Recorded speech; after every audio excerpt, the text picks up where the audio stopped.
Hello, and thank you for tuning in to Southeast Media Sunrise, dedicated to giving a voice to authors of all genres. I'm your host, Jodi Hockinson.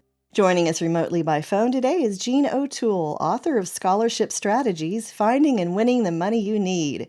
Jean O'Toole is a scholarship strategist whose seminars and school assemblies have empowered thousands of students to take a proactive role to finding outside scholarships for college. Her book, Scholarship Strategies, Finding and Winning the Money You Need, published and released by Morgan James Publishing, is based on her own successful strategies, which she has developed over a decade. Students have won thousands of dollars applying her approach to the process, and it is her goal to help families across the country achieve their college dreams without the burden of college debt.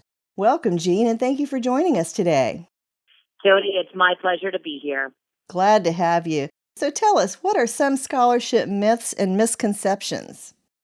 Well, there's definitely some myths and misconceptions about outside scholarships. And, just to clarify and for your audience, I do want folks to know out there that these are myths and misconceptions with regards to outside scholarships, which I'm an expert in. Outside scholarships are scholarships that are not connected to a specific college or university.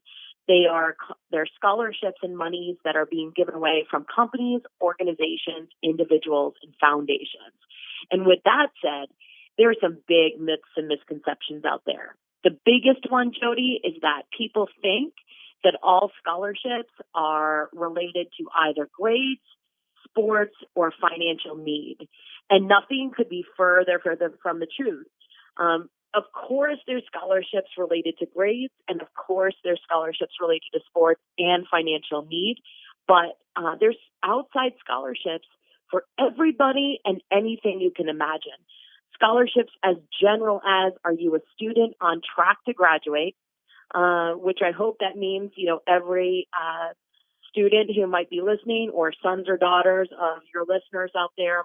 And then there is a growing category, even right now, that's actually called need-blind scholarships that have nothing to do with financial need whatsoever. What's an example of something they would have something to do with?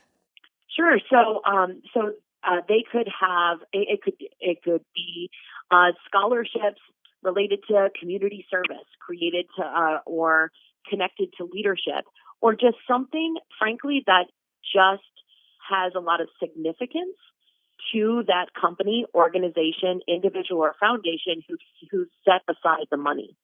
For example, there's a scholarship called the Angela Award. It is only for young women in grades 5 through 8. And it's a substantial award of at least $1,000 that's honoring young women who have an interest in science. So that foundation has made it their priority to set aside monies that honor young women who are taking an interest in science. But there could be really creative and, literally wacky outside scholarships out there as well. And I'll give you a great example since we're talking in the month of October. Every single year, and the deadline is October 31st, every single year, there is an outside scholarship that is open to students here in the United States who are age 13 and up, and it's actually called the Zombie Apocalypse Scholarship. And it's simply a creative writing exercise. And the organization that put together that scholarship wants to honor creative writing.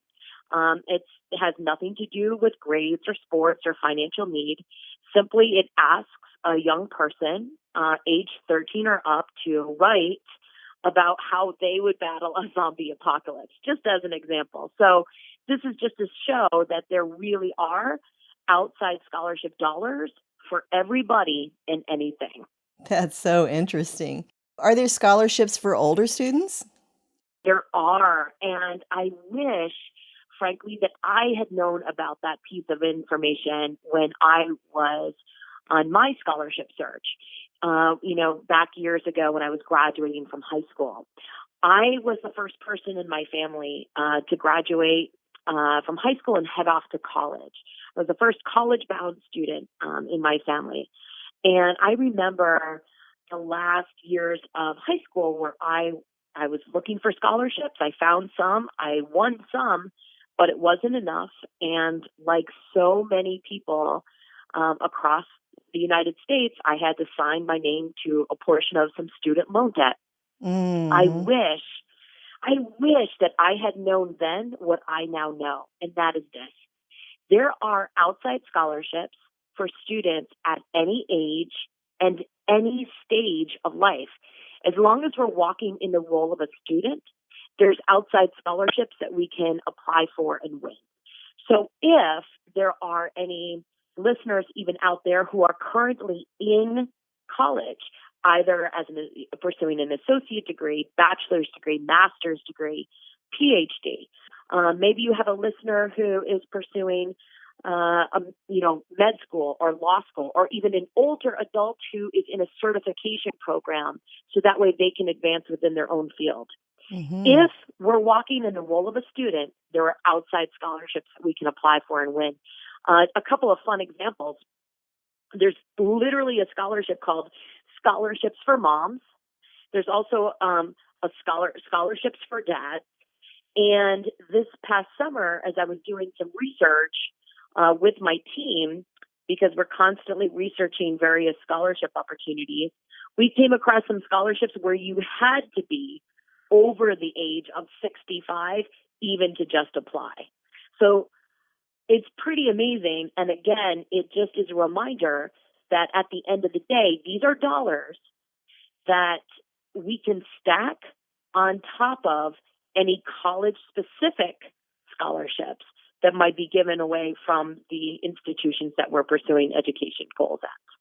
So let's talk a moment about the award amounts. Should families focus mostly on scholarships with large award amounts? That's a great question. I think that a lot of families do sometimes get super focused on the award amount, and maybe only focus on the big awards in the tens of thousands of dollars, and maybe skip over the smaller amounts of maybe $500 or $1,000. But I think that families need to look at the scholarship opportunities in a different way, not looking at it as the amount, but looking at the scholarship opportunity in a strategic way on the odds of applicants who are actually going to be applying. And when I say that, I want you to give thought to the fact that whether a scholarship is in a smaller amount or a larger amount, we want to first prioritize scholarships on how many people can actually apply for that given opportunity. So a local scholarship that might only be open to students in a community or a county or even a state, those would be opportunities that we are, it's basic numbers, it's basic math. We will strategically have a higher chance of winning those dollars over the national money. Not to say that we shouldn't go after the national money, but just the odds are longer, right? Um, Mm-hmm. we definitely should look at and prioritize any scholarship opportunity that is as local as we possibly can get. Because if the odds are in our favor, even if it is a smaller amount scholarship, we can start stacking those dollars, stacking scholarship upon scholarship upon scholarship award. Strategically with investing our time and energy in the right place, and ultimately positioning ourselves to walk, away with a substantial amount of accumulated money versus doing a long shot on a scholarship that has one big, large award. In your book, you talk about strategies to work smarter and not harder on this process. Can you give us an example? Absolutely. You know, one one strategy I highly recommend is to work on this process with a friend or a group of friends. The one thing that we all wish we had more of is time. And whether you are a student who is in high school working on your scholarship goal, or you are currently a college student, or you're a parent, we all have this limited resource, and that's time. Well, every scholarship that we may come across may not be right for you, but could be right for somebody else. A major strategic move in this process is to actually make a commitment to do some of this research with a friend or a group of friends.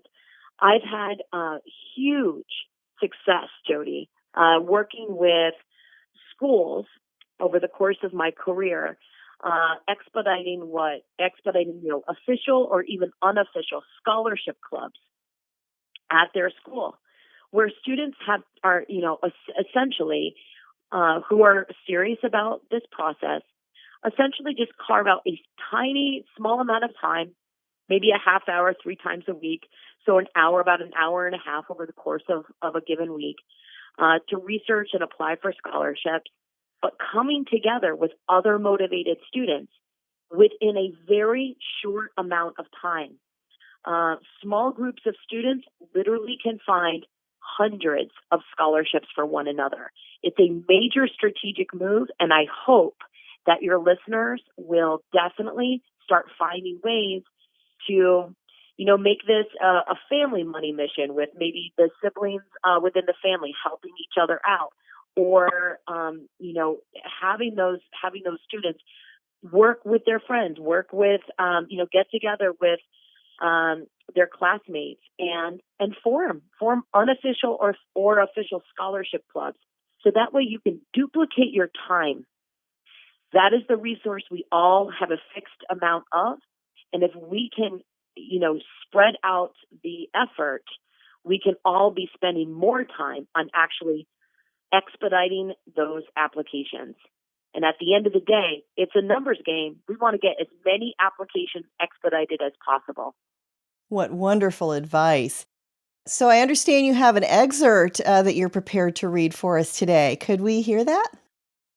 I'd love to. Thank you so much. So this is a short excerpt from the beginning of the book. And again, it's an excerpt from Scholarship Strategies, Finding and Winning the Money You Need. As you work on your money mission, you must continually revisit your ideas about your future. Your priorities might evolve over time, and that's normal. But right now, close your eyes and imagine yourself walking across the campus of your dreams. Picture how you want your life to play out. Does your vision include the opportunities that open up to you through scholarships? Use your money mission to expand your possibilities. Embrace this mission as your own personal responsibility. You will likely have some help along the way, from your parents, your friends, your school, but your future is in your hands alone. And in the end, it is ultimately up to you to create the life you really want.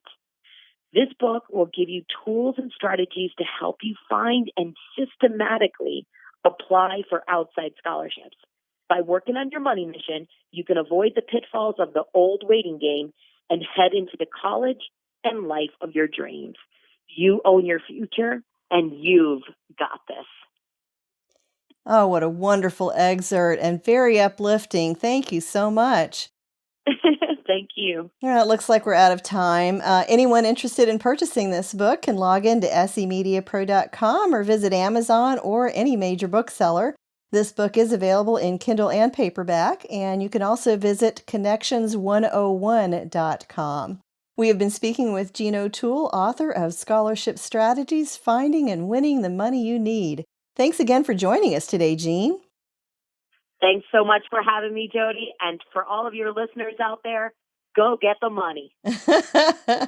And listeners, if you're interested in getting your book published, please visit us at semediapro.com and click on the book publishing link. This is Jodi Hockinson, host of Southeast Media Sunrise, Southeast Media Productions. Like us on Facebook at Southeast Media Productions, or visit our website at semediapro.com.